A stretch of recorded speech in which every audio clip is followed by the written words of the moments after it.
හරියට. එහෙම කියලා එහෙම කාලා හරියන්නේ නැහැ. එහෙම නෙවෙයි පුතේ. එහෙනම් දැක්කෝ මේ මගුල් ගෙදර මනමාලය හොයාගන්න බැරුව ඉන්නේ මට.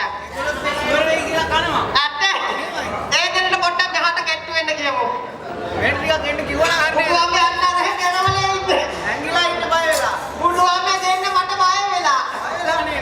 හැබැයි පුතේ මනමාලි කියලා හොඳ මනමාලකමක් තියෙනෝනේ. නේද කියන්නේ? ඔව් අපරාධ කියන්නේ ෂෝක් දෙන්න. ෂෝක් එකට ඉන්නවා. ඒ දෙන්න එක්කෙනෙක් වෙලා වගේ අතන. දෙන්න එක්කෙනෙක් වගේද වෙන්නේ? ඒ මල්ලි. එහෙනම් මල්ලි මට ගහන්න එන්න. බාගතෙන් එන්න හොලගෙන එනවට. හරි දෙන්න බය වෙලා එනවා.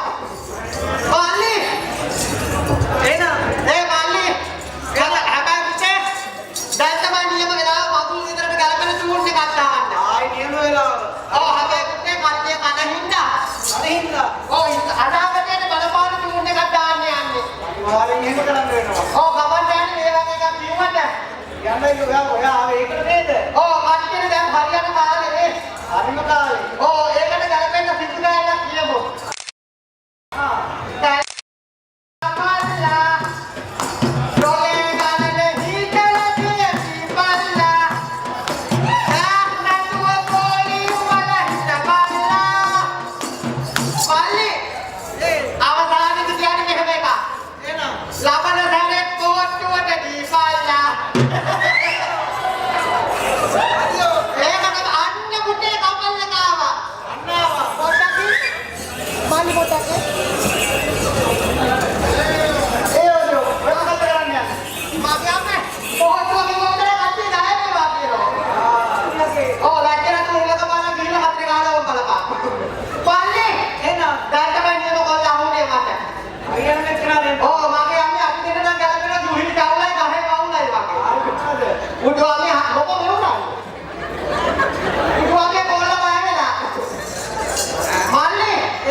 ඉස්කෝලේ කාලේ එහෙනම් පිළිවෙල කියන්නේ පුතේ එක වසරේ නම් 13 දක්වා ගෑනු ළමයි 13යි. හරිසෝ ඒ අය බලක වන්තික එක ගානේ ගණන් කරලා තියෙනවා. හැබැයි මනමාලි හිතාන්නේ බලවෙන්නේ එක්කනයි කියලා.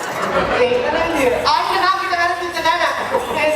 හැබැයි පුතේ එහෙනම් මනමාල මහත්තයා මේ මං විතර 50ක් විතර කරා කියලා. එහෙනම් නාමී කටින් තේරුනේ. හැබැයි පුතේ එහෙනම් මනමාල මහත්තයා හරි වටයි හදාන්නේ. හරි හොඳයි. ඔව් බුදුආගේ හොඳට පත්තල පුරුද්දක් තියෙනවා. මේක කියන්නේ. මල්ලි එහෙනම් දැන් මෙහෙම එකක් තියෙනවා. ඕක එක. මනමාල මහත්තයා කියනවා මට අනේ සිදු අයියේ ඔයාගෙන් පොඩි ඉතුරුකමක් කියන එක කරගන්න. එහෙනම් ඒක කොහොම හරි කරලා දෙන්නයි කියලා මල්ලි කිව්වා. එහෙම කිව්වද? මම ඉතින් කරලා දෙන්නන්නේ. එහෙනම් ඔයා කරන්න බලන්න. දැන් කවන්නේ කරපු දේවල් හොතට මැදිලි ඔය ටික කරහන් කිව්වා. මල්ලි එන්න මම පොඩි ගමනක් ගිහින් එන්න. හරි තමයි යන්න ඕන. හැබැයි පුතේ දැන් තමයි පතාගෙන ආපු එක්කන ආවේ. දැන් තමයි උදාගෙන යන්න වෙලා තියෙන්නේ. පොඩ්ඩක් ඉන්න මේ. මම හරිමදෝ දැන් තමයි නියම ගැලපෙන එක්කන ආවේ. ඔයා තමයි ආවේ. මනමාලේ වුණ දෙලු ආවේ. ඔව් දැන් තමයි මම කල ෆොටෝ එක ගන්න වෙලා. ඔව් ගන්න ලස්සන හැටයි. මාත් කැමති. අච්චේ. නාකෝ මෙන්න දවසකටවත් මනමාලිය. අවුලක් නැහැ කිව්වා. නාකෝ අහන තුනක් කොට හා කිව්වා. මොනවයි කිව්වේ? නැහැ ඉතින් අද කාලේ ගෙල්ලොට යගේ හරිමකෝ. ආයි. ඒ පුතේ. අඩේද කියන්නේ. මගේ අම්මේ ඔවා කියලා පිට ගන්න වෙනවා නැන්දා මගේ.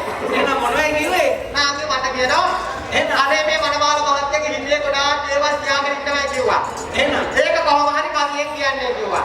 කියන්නයි තියෙන්නේ. ඔව් නාමි කිව්වා ඉන්න කියමුනේ. ඔව් මෙලක තමයි මෙයාගේ හිතේ තියෙන්නේ. ඔන්න කියනවා. කියමු. නැන්දගේ හිතේ මට කොහොම හරි දූ දෙන්න.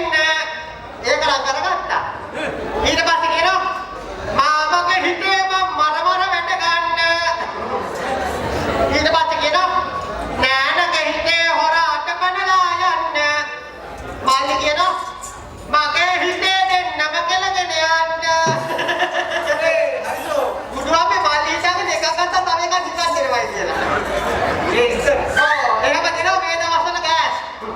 හැබැයි කෝලිනේ ඉන්න ඕනේ.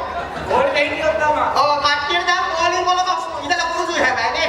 නේද කියන්නේ. දැන් ඕක කරගන්න දෙයක් අතට ගෑවුනේ. දැන් රකඩ.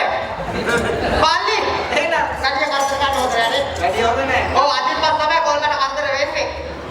ඔව් මාලි කරවලා කොන්නේ ඉතුරු කරුවා ලොකු දියා. නේද කියන්නේ. එහෙලා දැන් දෙමුනේ. මාලි කරගේ තමයි පරිහරණය කරන්නේ. පාලි. එහෙනම් පොඩි දුන්න කතාව කට්ටියක් එක්ක.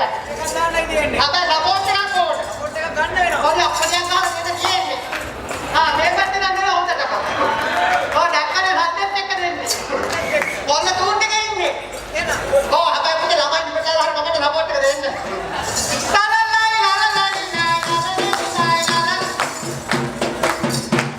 දෙකකින් විතර. ඔය බා සපෝට් එක. පොඩ් එක ගිල්ලා. ඔව් සපෝට් එක වදි උනානේ. එහෙනම් දැන් දෙනවා. දැන් දෙයි. ඔන්න මම දැන්නේ. ගමු බලන්න.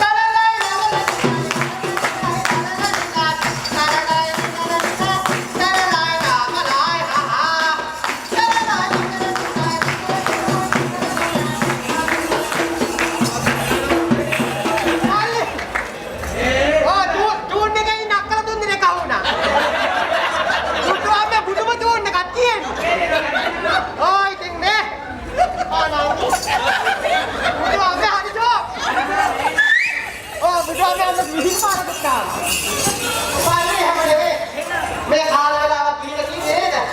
මේ වැඩගත් කඩමාල මහත්මිය වැඩගත් කඩමාල මහත්මියක් යන්නා කරන වෙලාවේ ඒ දෙතරම් සදාක්ෂාන්තියක් කරන් තමයි ආවේ. අපි මේ දිනු බහල් කරා වගේම අපේ සම්ප්‍රදාය හැටියට කටියක් කියලා සත්‍ය වලක් කියලා දෙන්න ආශිර්වාදයක් කරන්න ඕනේ. අනිවාර්යයෙන් කරන්න. එහෙම ආශිර්වාදයක් කරාම ළමයි ගොඩාක් හම් වෙනවා. කීයක් විතර බලාපොරොත්තු වෙනවද? පොඩ්ඩක් කියලා ගාන අහන්න. බලන්න කීයක් ඕනේ?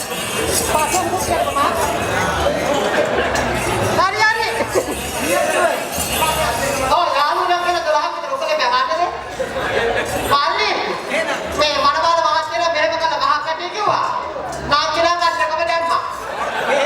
ඔව් නාකිගේ හිතේ හොත කඩ හදලා තියෙනවා. නේද? දෙදරාගේ ආව දිලෝකම සම්පත් වේවා නේද? ජීවිත සර්ව ප්‍රකාරයෙන් කාටක වේවා කියලා. ජෙත් කියවලා කියලා දෙන්න ආශිර්වාදයක් කරලා යන්න හදන්නේ